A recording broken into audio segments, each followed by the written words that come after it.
The second perceptual position of NLP. Again, this is a video for the Post-Master Practitioner preparation, but useful for anyone. The second perceptual position is also covered early on inside the practitioner course, taken way out of the box in terms of patterns and stuff like that, which is too much for a video. But these videos on the perceptual positions will still be very handy to sort of like go into your own brain and light up the right information as to what are different perceptions. The second perceptual position is the position of the other person. This is a place of, let's say, if you look at the world through somebody else's eyes, literally, in terms of the camera angle view, is you would place your mind inside somebody else's body and look at the world, or even look at yourself through their eyes. What are they experiencing? What are they seeing, hearing, and feeling? And this is a place where it's much easier to have not just empathy, but also to understand how specifically to communicate in that person's map of the world. It's easier to get agreement that way, a different way to get understanding, a better way to love them, a better way to sell to them, a better way to coach them, a better way to anticipate even their needs.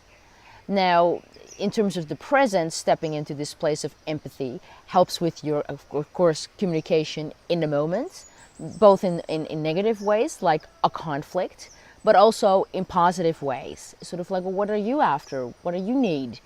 Makes you also a lot more likable. If you, in the present time, start to put yourself into somebody else's shoes, it creates a rapport. It creates a connection. It allows you to understand when to do something really nice for someone else. For instance, an example, the other day, in the middle of the night, I fell asleep in an open-air living room on Bali, and it was kind of chilly because we're in the mountains right now. And I was about to fall asleep, and my co-trainer realized that maybe in a few minutes or maybe an hour from now, I could wake up and be very cold, or the cold would wake me up.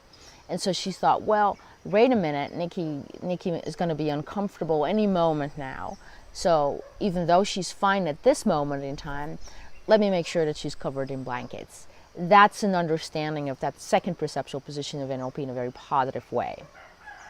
You can also step into this particular perceptual position in the past to sort of go back, well, when I was having a communication with another person, either negatively or positively, what was really going on in their world? Can I get a different understanding of our positive or negative communication?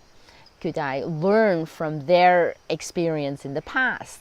You could even imagine experiencing the world through your child's eyes, and then stepping into the second perceptual position in the future can be helpful in a negative way to sort of anticipate where your communication or your relationship with someone else could be wrong. You can even prevent them from taking a fall, or you can even anticipate a need that they may have in the future.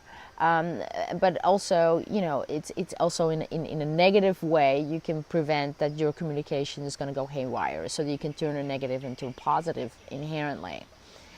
This is a really great position to be in, but if you spend too much time in this position as well, then you start to lose touch of your own needs. Then you're always catering to that other person.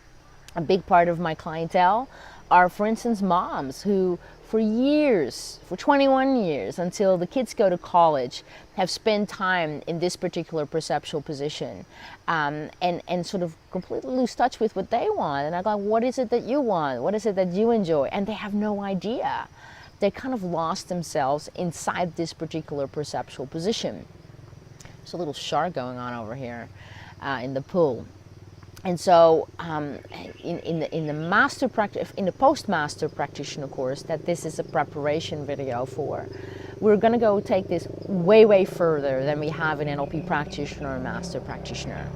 Not just when you get stuck here, but where it starts really messing with constantly attaching to the past and then constantly attaching to the future.